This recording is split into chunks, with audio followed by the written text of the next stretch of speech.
సుమన్ టీవీలో మీ personal and business promotions కోసం కింది నెంబర్కి కాంటాక్ట్ చేయండి. తిరుపతిలో వైకుంఠ ద్వార దర్శన టోకన్ల జారీ కేంద్రాల వద్ద విషాదం నెలకొంది. ఈ ఒక్క కేంద్రాల వద్ద తొక్కిసలాట జరిగినటువంటి నేపథ్యంలోనే దాదాపు ఆ తొక్కిసలాటలో 4 చనిపోయినట్టు తెలుస్తోంది.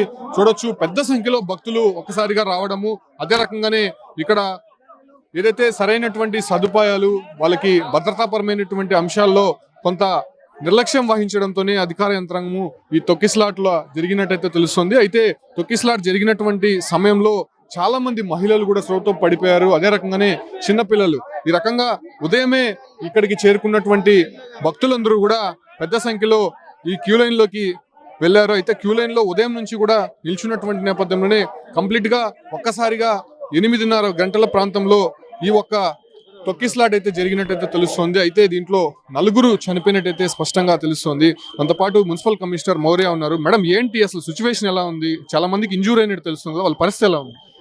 ఇంజూర్ అయిన వాళ్ళని, ఇష్యూస్ ఉన్న వాళ్ళందరినీ కూడా రుయా స్విమ్స్ తీసుకెళ్లారండి. సో ఇక్కడ మాత్రము ఈ స్టాంపిడ్ లేకుండా ఉండడానికి ఇప్పుడు ఉన్న వాళ్ళని ఫేస్డ్ మేనర్లో క్యూలో బయటికి పంపిస్తున్నాము. అలాగే వాళ్ళకి ముఖ్యంగా డ్రింకింగ్ వాటర్ ఇవి లేదు. సో అక్కడ బయట డ్రింకింగ్ వాటర్ కూడా ఇవి అరేంజ్ చేస్తున్నాము. ఇక్కడైతే ఇష్యూ లేదు. విష్ణు నివాసం కూడా ఇష్యూ కంట్రోల్ అయింది. అన్ని సెంటర్స్లో కూడా ఇప్పుడైతే ఇష్యూ కంట్రోల్లో ఉంది. మనం కూడా మున్సిపల్ స్టాఫ్ని ప్రతి చోట ఇంజనీర్స్ మున్సిపల్ స్టాఫ్ని పెట్టాము. చనిపోయిన వాళ్ళ వివరాలు ఏమన్నా తెలుసా? ఇప్పటి వరకు చాలా మంది చనిపోయినారని చెప్పారు. స్విమ్స్ అండ్ రుయాలోనే ఇక్కడ నుంచి తీసుకెళ్లిన తర్వాత డెత్ అయ్యింది. సో ఆ వివరాలు అనేది మీకు ఇస్తారు. ఏంటి మేడం అసలు కారణాలు ఏమంటారు? ఎందుకు ఇంతమంది ఒకసారిగా బయటకు వచ్చారని మీకు వచ్చినటువంటి?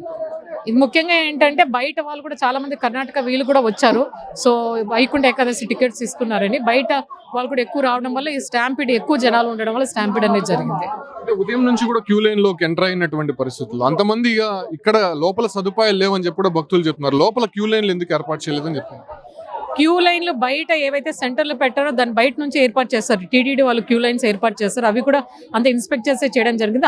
అనుకున్న దానికంటే చాలా ఎక్కువ జనాలు రావడం వల్ల ఈ పార్క్ లోకి ఫస్ట్ ఆఫ్టర్నూన్ నుంచి వదలడం జరిగింది పోలీసు వాళ్ళు. తరలించారు హాస్పిటల్కి? ఏమైనా వివరాలు? మొత్తం 4 members ని తీసుకెళ్లారు. కొందరు ఒక 2 ఇంజూరీ అయిన వాళ్ళని తీసుకెళ్లారు. జరిగినటువంటి ఇన్సిడెంట్ నేపథ్యంలో దాదాపు చాలా మంది భక్తుల్ని ఇక్కడ ఇంజూరీ అయినటువంటి నేపథ్యంలో వాళ్ళంతా కూడా తీసుకుని హాస్పిటల్కి వెళ్ళినట్టు తెలుస్తుంది. అంటే సీరియస్ ఇంజూరీ అయినటువంటి వాళ్ళని స్విమ్స్ హాస్పిటల్కి తీసుకెళ్ళినట్టయితే సమాచారం ఉంటుంది. మనం చూడొచ్చు, పెద్ద సంఖ్యలో భక్తులందరూ కూడా ఇక్కడ నిలబడినటువంటి దృశ్యాలు చూస్తున్నాము. అయితే ఇక్కడ ప్రధానంగా మనం ఒకటి గమనిస్తే క్యూ లైన్లు అనేది ఇక్కడ ఏర్పాటు చేయలేదు. అంటే ప్రధానంగా తిరుపతిలో 8 కేంద్రాలు ఏర్పాటు చేశారు. 8 కేంద్రాలకు సంబంధించి క్యూ లైన్లు కొన్ని కేంద్రాల్లో మాత్రమే ఏర్పాటు చేసినట్టు తెలుస్తుంది. అయితే కొన్ని కేంద్రాల్లో క్యూ లైన్లు ఏర్పాటు చేయడానికి కొంత కానటువంటి పరిస్థితుల్లోనే ఇలా పెద్ద సంఖ్యలో భక్తులు ఒక్కసారిగా రావడము, అయితే ఒకరిపై ఒకరు పడి అక్కడ తొక్కిసలాట జరిగినటువంటి సందర్భాలు అయితే మనం చూస్తూ ఉన్నాము. చూడొచ్చు, భక్తులు అటువైపు నుంచి ఇక క్యూ లైన్ లోకి ఎంటర్ అవ్వాల్సి ఉంది. క్యూ లైన్ లోకి ఎంటర్ అవ్వగానే వాళ్ళకి దాదాపు ఒక 1/2 కిలోమీటర్ వరకు క్యూ లైన్ ఉంటుంది. ఆ 1/2 కిలోమీటర్ లోపలికి వెళ్తే రామానాయుడు స్కూల్లో టికెట్లు జారీ చేసేటువంటి అవకాశం అయితే కనిపిస్తుంది. అయితే భక్తులు మాత్రం వాళ్ళ సంబంధించినటువంటి బంధువులు, స్నేహితులు కూడా కొంత మిస్ అయినటువంటి పరిస్థితి. వాళ్ళకి సంబంధించి కూడా అక్కడ కనుక్కోవడానికి కొంత ఇబ్బందికర పరిస్థితులు. అయితే ఎవరికి ఏమైందో తెలియనటువంటి పరిస్థితి కూడా ఇప్పుడుగా నెలకొందని చెప్పుకోవచ్చు. ఎందుకంటే చాలా మంది ఇంజూర్ అయ్యారు. అదే రకంగానే కొంతమంది చనిపోయినటువంటి పరిస్థితులు, దాదాపు 4 చనిపోయినట్టయితే మాత్రం ఇప్పటికీ ధృవీకరించారు. కాబట్టి సో ఆ రకంగా ఏంటి అనే విషయాలపైన కూడా ఇప్పటివరకు వాళ్ళకి అర్థం కానటువంటి పరిస్థితి. చూడొచ్చు, భక్తులు పెద్ద సంఖ్యలో వస్తూనే ఉన్నారు. అసలు ఎటువైపు నుంచి ఏ ప్రమాదం పొంచి ఉంటుందో అనే ఆందోళనలో అయితే మాత్రం భక్తులు ఉన్నారని చెప్పుకోవచ్చు. అయితే ఉదయం 6 గంటల నుంచే కూడా క్యూ లైన్ లోకి భక్తులు ఎంటర్ అయిపోయారు. సాధారణంగా మధ్యాహ్నం పైన వస్తారని పోలీసులు భావించారు. అయితే ఉదయం నుంచే కూడా భక్తుల తాకిడి అధికంగా ఉండడము, అదే రకంగానే ఇక్కడ స్థాయికి మించి, ఇక్కడ కెపాసిటీకి మించి భక్తులు పెద్ద సంఖ్యలో రావడంతోనే ఇటువంటి ఘటన అయితే చోటు చేసుకున్నట్టు తెలుస్తుంది. ఇటు నుంచి లోపల నుంచి మనం బయటికి వెళ్దాము, బయట సిచ్యువేషన్ ఎలా ఉందో ఒకసారి గమనించే ప్రయత్నం చేస్తాము. అయితే ఈ తొక్కిసలాటలో దాదాపు 4 చనిపోయినట్టయితే మాత్రం ఇప్పటివరకు తెలుస్తుంది. అయితే మరికొంతమందికి మనం దృశ్యాలు చూడొచ్చు, సిపిఆర్ చేసినటువంటి సందర్భాలు కూడా మనం చూసాము. అయితే సిపిఆర్ చేసినటువంటి వాళ్ళ పరిస్థితి ఎలా ఉందో చూడాల్సి ఉంది.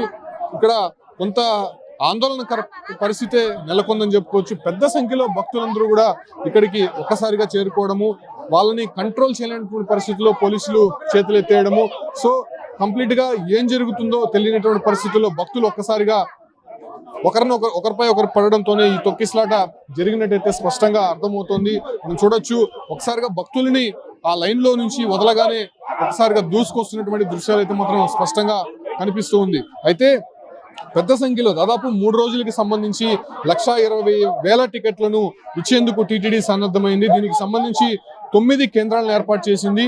91 కౌంటర్లలో దీన్ని పకడ్బందీగా ఇచ్చేందుకు అయితే ఏర్పాట్లు చేసింది. బట్ ఇక్కడ పూర్తిగా సమన్వయ లోపము, అదే రకంగానే కొంత ఇక్కడ సదుపాయాలు లేకపోవడము, అదే రకంగానే ఇక్కడ భక్తులకి జాగ్రత్తల విషయంలో జాగ్రత్తలు తీసుకోలేదు అనేటువంటి విషయాలపైనే పెద్ద ఎత్తున ఇక్కడ విమర్శలు అయితే చేస్తున్నారు. చూడొచ్చు, మనం ఇంతకుముందు చూసాం భక్తులందరూ కూడా పోలీసుల పైన ఫైర్ అవుతున్నటువంటి దృశ్యాలు అయితే చూస్తున్నాము.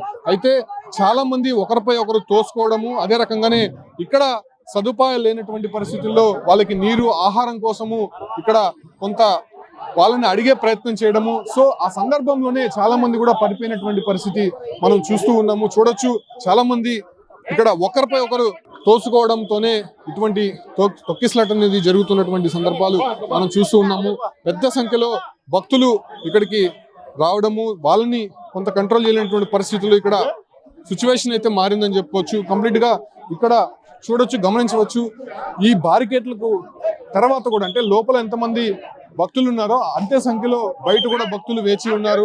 అయితే అన్ని కేంద్రాల్లో కొంత కంట్రోల్లో ఉన్నప్పటికీ కూడా ఇక్కడ బైరాగపట్టి వద్ద ఉన్నటువంటి ఈ కేంద్రం వద్దే పెద్ద సంఖ్యలో అంటే ఈ స్థాయికి మించి భక్తులు ఇక్కడికి చేరుకున్నటువంటి పరిస్థితి. కింద చూడొచ్చు, పెద్ద సంఖ్యలో భక్తులు తెచ్చుకున్నటువంటి వాటర్ బాటిల్స్, అదే రకంగానే చెప్పులు, వాళ్ళకి సంబంధించినటువంటి బట్టలు అన్ని కూడా ఇక్కడ కనిపిస్తున్నటువంటి దృశ్యాలు మనం చూస్తున్నాం. సో ఇప్పటివరకు కూడా 4 చనిపోయినట్టయితే తెలుస్తుంది. సో వాళ్ళకి సంబంధించినటువంటి వివరాలు కూడా పోలీసులు ఇప్పటివరకు వెల్లడించలేదు. బట్ కొంతమంది మాత్రం సీరియస్ ఇంజురీస్ అయింది కాబట్టి వాళ్ళని తిరుపతి స్విమ్స్ హాస్పిటల్లో చికిత్స అందిస్తున్నారు. దాంతోపాటు కూడా తిరుపతి రుయా హాస్పిటల్లో కూడా కొంతమంది చికిత్స తీసుకుంటున్నారు కాబట్టి సో ఆ రకంగా వాళ్ళని కొంత మెరుగైనటువంటి వైద్య సేవలు అందించాలని చెప్పి కూడా ఇప్పటికే అటు ఈవోతో పాటు ఇక్కడ ఉన్నటువంటి అధికారులు కూడా తెలిపారు. అంటే కొద్దిసేపటి క్రితమే అటు ఈవో కావచ్చు, అంటే ఇక్కడ ఎస్పీ నేరుగా ఇక్కడే ఉండి పరిస్థితిని పర్యవేక్షిస్తున్నారు. చూడొచ్చు, పెద్ద సంఖ్యలో ఇక్కడ భక్తులు చొచ్చుకు రావడంతో ఇక్కడ కొంత విషాద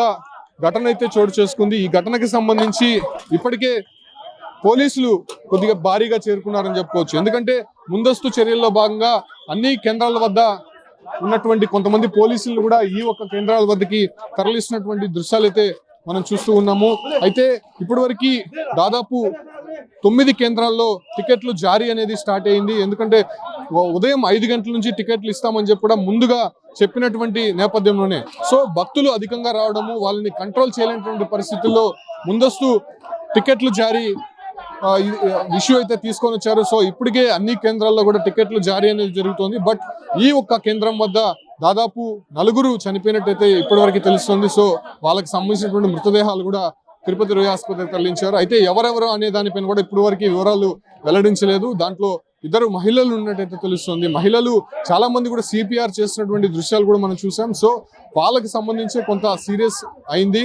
ఎందుకంటే ఈ ఒక్క గేట్ ఏదైతే ఉందో ఆ గేట్ వద్ద ఒక మహిళకి కొంత సొమ్మసిల్లి పడిపోయినటువంటి పరిస్థితుల్లో ఆ మహిళని బయటికి తీసుకొచ్చేందుకు జస్ట్ కొంత గేట్ అనేది ఓపెన్ చేశారు. గేట్ ఓపెన్ చేసిన తర్వాత ఒక్కసారిగా లోపల నుంచి భక్తులు చొచ్చుకొని రావడము. సో ఆ ఒక్క రావడంతోనే ఒకరిపై ఒకరు పడిపోవడము, దాంతో తొక్కిసలాట అనేది జరిగింది. దాంతో అక్కడ నుంచి లేవలేనటువంటి పరిస్థితుల్లో కొంతమంది కిందనే ఉండిపోయారు కాబట్టి వాళ్ళపై నుంచి భక్తులు పెద్ద సంఖ్యలో తొక్కుకుంటూ వెళ్ళిపోవడము, వాళ్ళని కంప్లీట్ గా బ్రీతింగ్ ఆడకపోవడంతోనే ఇటువంటి ఘటన చోటు చేసుకునేటైతే స్పష్టంగా తెలుస్తుంది. సో ప్రస్తుతం ఇక్కడ జరిగినటువంటి ఘటన నేపథ్యంలోనే మిగతా కేంద్రాల వద్ద కొంత అలర్ట్ అయినటువంటి పరిస్థితి. చాలా మందిని కూడా కొంత జాగ్రత్తలు తీసుకొని ఇక మీదట ఇలాంటివి జరగకుండా దాదాపు ఈ ఒక్క 9 కేంద్రాల్లో ఇవాళ రేపు కూడా టికెట్లు జారీ అవుతాయి కాబట్టి సో అలాంటి ఘటనలు మళ్ళీ పునరావృతం కాకుండా పోలీసులు గట్టి చర్యలు చేపట్టేందుకు ఇక్కడ సిద్ధమైనటువంటి పరిస్థితి. ప్రస్తుతం ఇంజూరీ అయినటువంటి వారిని